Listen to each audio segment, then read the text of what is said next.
ফজরের সুন্নত নামাজের কাজা পড়ার নিয়ম।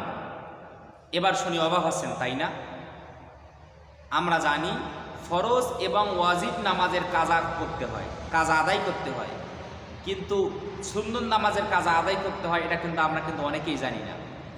ফজরের 2 রাকাত সুন্নত নামাজের কাজা আদায় করার নিয়ম।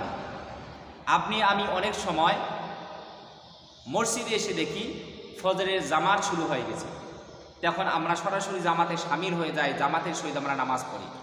এই যে আমরা সুন্নত নামাজ 2 রাকাত আদায় করতে পারলাম না। আবার দেখা যায় আমি ফজরের নামাজে পড়তে পারলাম না, ঘুমের কারণে হোক বা কোনো উজরের কারণে হোক বা কোনো সমস্যার কারণে হোক বা অসুস্থতার কারণে হোক আমি ফজরের নামাজটাই পড়তে পারলাম না ফজরের সময়।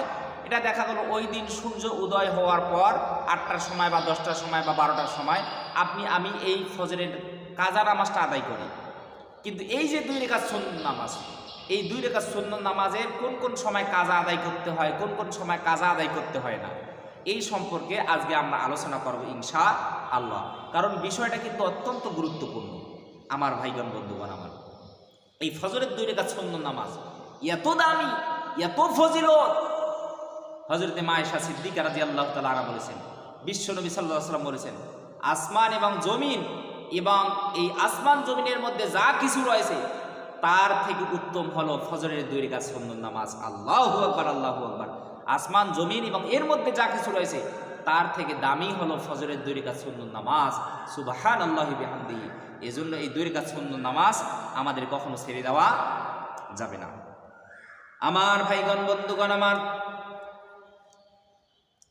আল্লাহর নবী, বিশ্ব নবী সাল্লাল্লাহু আলাইহি সাল্লাম বললেন, দুনিয়াতে যত প্রকার সুন্নত নামাজ রয়েছে এই নামাজগুলোর মধ্যে সব থেকে দামি সুন্নত হলো ফজরের 2 রাকাত সুন্নত নামাজ। এই 2 রাকাত সুন্নত নামাজ কি অনেক দামি। যত প্রকার সুন্নত নামাজ রয়েছে তার থেকে দামি সুন্নত হলো ফজরের 2 রাকাত সুন্নত নামাজ। এই কারণে এই 2 রাকাত সুন্নত নামাজ আমাদের কখনো ছেড়ে দেওয়া যাবে না। আল্লাহর নবী, বিশ্ব নবী সাল্লাল্লাহু আলাইহি সাল্লাম তিনি বললেন, তোমরা যখন ফজরের 2 রাকাত সুন্নত নামাজ তোমরা যখন ফজরের নামাজটা কাজা আদায় করবা, তখন তোমরা 2 4 রাকাত করে তোমরা আদায় করে নিবা। অর্থাৎ আমরা যখন ফজরের নামাজটা কাজা আদায় করব, তখন কি করব, এর সাথে আমরা 2 রাকাত সুন্নত নামাজের কি করব, কাজা আদায় করে নেব। এবার চলুন আমরা মূল বিষয়ে চলে যাই আমার ভাইগণ, বন্ধুগণ। আমার 1 নম্বর বিষয়, 1 নম্বর পয়েন্ট, সেটি হলো আমরা যদি ফজরের নামাজ মসজিদে এসে দেখি জামাআত শুরু হয়ে গেছে, আমরা সুন্নত নামাজটা পড়তে পারলাম না, আমরা সরাসরি ফরজ নামাজ পড়লাম। ফরজ নামাজ পড়ার পরে অনেক মানুষ দেখা যায় ফরজ নামাজ পড়ার পরে গিয়ে একাকী পিছনে দাঁড়িয়ে সুন্নত নামাজ পড়ে। এটা আপনি করতে পারবেন। ফিকাহবিদগণের মতে দেখা যায় অনেক মানুষ কর্মব্যস্ততার কারণে সূর্য উদয় হওয়া পর্যন্ত অনেক মানুষ থাকতে পারে না, তারা তখন কী করে বাড়িতে চলে যায়, কর্মব্যস্ত হয়ে যায়, যার কারণে ফজরের 2 রাকাত সুন্নত নামাজ তারা পড়তে পারে না। এজন্য সূর্য উদয় হওয়ার পর যদি আপনার দেখা যান যে আপনার পড়ার সম্ভাবনা থাকবে না, তাহলে আপনি ফজরের নামাজ, ফরজ নামাজ পড়ার পরে আপনি কি করতে পারবেন, সূর্য উদয় হওয়ার আগে আপনি এই 2 রাকাত সুন্নত নামাজ আদায় করতে পারবেন।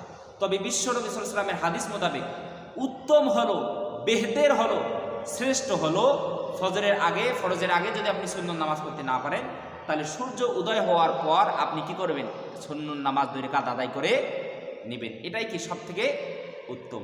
তবে যদি আপনার সুন্নত নামাজটা সূর্য উদয় হওয়ার পর পড়তে গেলে দেখা যাবে আপনি পড়তে পারবেন না, তাহলে আপনি ফরজ নামাজের পরে আপনি সুন্নত নামাজটা পড়বেন, এটাই কি আপনার জন্য উত্তম।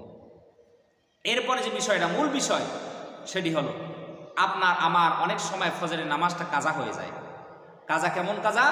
দেখা গেল ফজরের সময় ঘুমের কারণে হোক বা অসুস্থতার কারণে হোক বা বিভিন্ন উজরের কারণে হোক আমি ফজরের নামাজটা জামাতের সহিত আদায় করতে পারলাম না।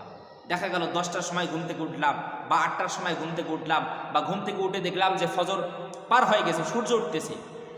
এমন সময় আমাদের ফজরের নামাজটা কিন্তু কাজা হয়ে গেছে। কারণ ফজরের নামাজের সময় হলো সুবে সাদিক থেকে শুরু করে সূর্য উদয় হওয়া পর্যন্ত, এটাই হলো ফজরের নামাজের সময়। তা আমি এমন সময় ঘুম থেকে উঠলাম, উঠে দেখি সূর্য উদয় হচ্ছে অথবা 8টা বেজে গেছে বা 7টা বেজে গেছে, এমন সময় আমি ঘুম থেকে উঠলাম, ঘুম থেকে ওঠার পর উজু করলাম, উজু করার পরে আমি 2 রাকাত ফরজ নামাজের কাজা আদায় করলাম। কিন্তু এই যে 2 রাকাত সুন্নত নামাজ থাকলো, এই 2 রাকাত সুন্নত নামাজ আপনাকে পড়তে হবে কি হবে না? আমার ভাইগণ বন্ধুগণ, আমার বিশ্ব নবী সাল্লাল্লাহু আলাইহি সাল্লাম বলেছেন, তিরমিজি শরীফের হাদিস, যে তোমাদের যে নামাজটা কাজা হয়ে গেল, ওই নামাজটা ওই দিন সূর্য অর্থাৎ জোহর হওয়ার আগে তোমরা যদি ফজরের কাজা নামাজটা যদি তোমরা আদায় করো, তাহলে এর সাথে তোমরা 2 রাকাত সুন্নত নামাজও কি করে নিবা? আদায় করে নিবা ওই দিনের জন্য। তিরমিজি শরীফের হাদিস, বিশ্ব নবী সাল্লাল্লাহু আলাইহি সাল্লাম বললেন, যে ফজরের 2 রাকাত সুন্নত নামাজ পড়তে পারে না, সে যেন সূর্যোদয়ের পরে সে যেন 2 রাকাত সুন্নত নামাজ পড়ে নাই। যে ব্যক্তি সূর্য উদয় হওয়ার আগে 2 রাকাত সুন্নত নামাজ পড়তে পারে না, সে যেন সূর্যোদয়ের পরে সে যেন 2 রাকাত সুন্নত নামাজ আদায় করে নেয়। আল্লাহু আকবার। এই সম্পর্কে ফিকহ বিজ্ঞান বললেন যে ছুটে যাওয়া সুন্নত নামাজ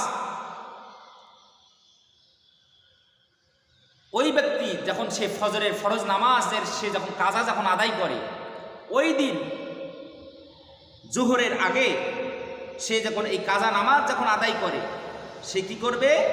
2 করে 4 রাকাত, সে যেন মোট 4 রাকাত যেন সে নামাজ আদায় করে। ওই দিন সূর্য উদয় হওয়ার আগে আপনি ফরজ নামাজ পড়তে পারেন নাই, আপনার নামাজটা কাজা হয়ে গেছে। ওই দিন জোহরের আগে যদি আপনি ওই কাজা নামাজটা যদি আপনি আদায় করেন, তাহলে আপনাকে 2 4 রাকাত করে নামাজ পড়তে হবে। 2 রাকাত সুন্নত, 2 রাকাত ফরজ ওই দিনের জন্য পড়া যাবে। কেন পড়া যাবে? কারণ ফজরের সুন্নত নামাজটা যত প্রকার সুন্নত নামাজ রয়েছে, তার থেকে দামি, তার থেকে শ্রেষ্ঠ হলো ফজরের 2 রাকাত সুন্নত নামাজ। আল্লাহু আকবার। এজন্য ওই দিন জোহরের আগে যদি আমরা কাজা নামাজটা আদায় করি, তাহলে 2 কয় রাকাত নামাজ পড়তে হবে? 4 রাকাত নামাজ পড়তে হবে। আর দেখা গেল আমি জোহরের আগে পড়তে পারলাম না কাজা নামাজটা, জোহরের পরে আমি কাজা নামাজ পড়লাম, তাহলে এর সাথে কি সুন্নত নামাজ পড়া যাবে না? সুন্নত নামাজের কাজা করা যাবে না, শুধু 2 রাকাত ফরজ নামাজ আদায় করতে হবে। বা ওই দিন নয়, আপনি অন্য দিন ফজরের যে নামাজটা আজকে আপনার কাজা হয়ে গেল, আপনি অন্য দিন এই 2 রাকাত কাজা নামাজ আদায় করবেন, তাহলে এর সাথে কি সুন্নত নামাজ পড়া যাবে না? ওই দিন জোহরের আগে যদি আপনার ওই দিনের ফজরের কাজা নামাজটা যদি আপনি আদায় করেন, তাহলে সুন্নত সহ 2 4 রাকাত নামাজ আপনাকে আদায় করতে হবে। আশা করি বিষয়টা বুঝতে পেরেছেন। আল্লাহ পাক রব্বুল আলামিন আমাদের সবাইকে প্রত্যেকটা কথা বুঝার তৌফিক যেন দান করে। সকলে বলি আল্লাহুম্মা আমিন।